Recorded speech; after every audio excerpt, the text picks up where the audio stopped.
So lately, I've been noticing how often Christians describe their relationship with work using the language of apathy. They think about and say things like, I just don't care like I used to. I feel kind of checked out. Or I know that I should feel more grateful for this. What struck me about all of this isn't the lack of motivation. It's how often that feeling shows up alongside with the quiet assumption that their work doesn't matter spiritually in the first place.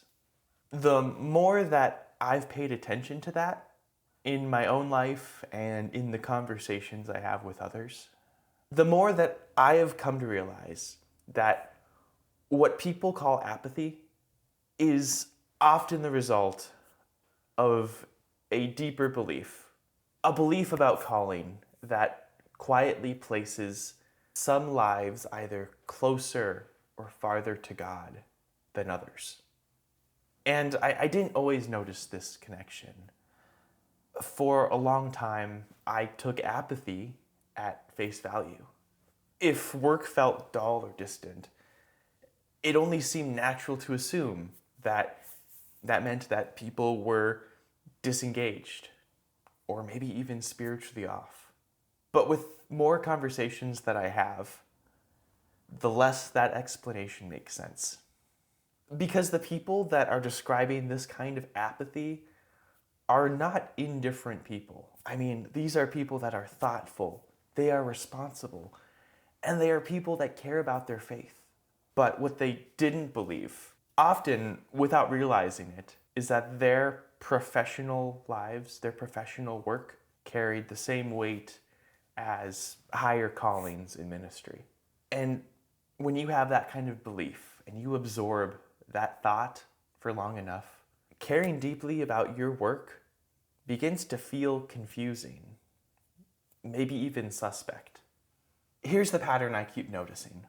When work is subtly framed as secondary and that ministry roles are treated as something higher or better, care in your own professional roles starts to feel costly.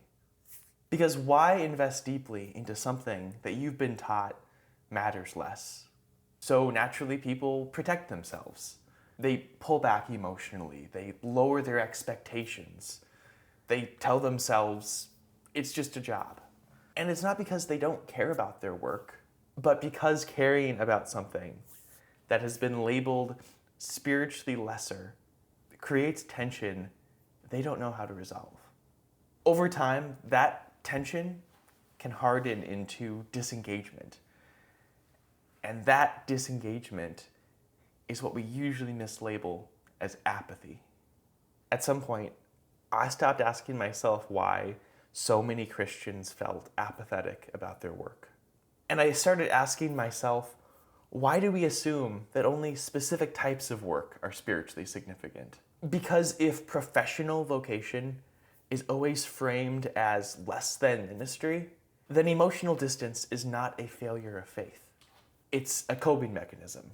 People aren't losing interest in their work. They're responding to a story that tells them that their work doesn't really count. Here's the perspective that I keep coming back to. The quiet lie that Christians believe about calling is that spiritual significance lives higher up the ladder. That some vocations are closer to God and that others are just practical or necessary. When that belief goes unnamed, apathy makes sense because it is incredibly hard to care deeply about work that you have been taught carries very little spiritual meaning. That doesn't mean that calling doesn't exist. It just means that we have narrowed the definition of calling too much. When I look to scripture with this assumption about calling challenged, there is a clearer picture that emerges. God doesn't seem to reserve spiritual significance for a narrow set of roles.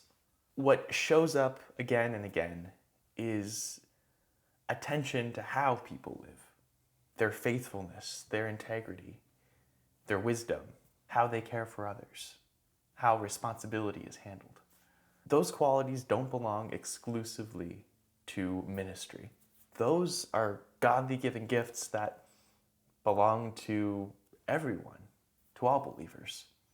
Which means that professional work isn't spiritually distant by default. It's actually spiritually deeply important. If you have felt apathetic about your work and then guilty for that apathy, I want to gently tell you something. That feeling isn't proof that you care too little. It's often evidence that you were taught that your work should matter less. And living under that assumption quietly drains meaning over time. What you are experiencing isn't indifference. It's what happens when care is systemically discouraged. The perspective that's helped me most is this. Calling isn't divided into higher and lower categories. It's expressed through faithfulness in whatever work you've been given. When higher calling is restricted for just ministry, care collapses elsewhere.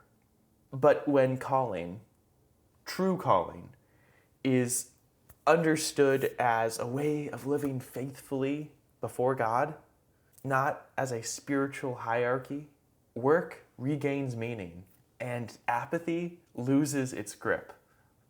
That doesn't make every job fulfilling, but it does remove the quiet pressure to disengage. With this new perspective in mind, instead of asking, why don't I care anymore?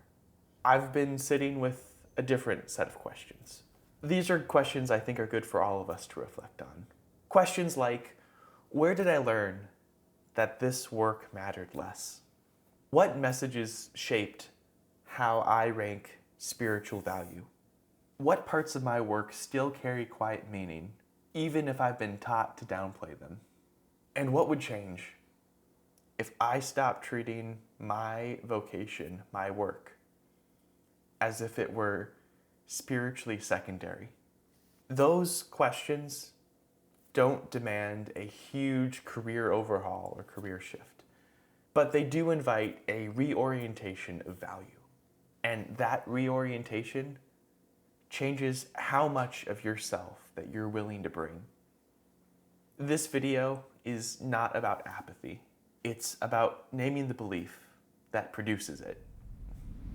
Hey, thank you so much for watching all the way through this video. It really means a lot. Now, chances are, since you've gotten this far, that you are somebody who wants to be taking your faith life and your work life very seriously. Well, as a Christian leadership coach, I want to work with people just like you who are trying to find their clarity and their confidence in their lives so they can live and lead better.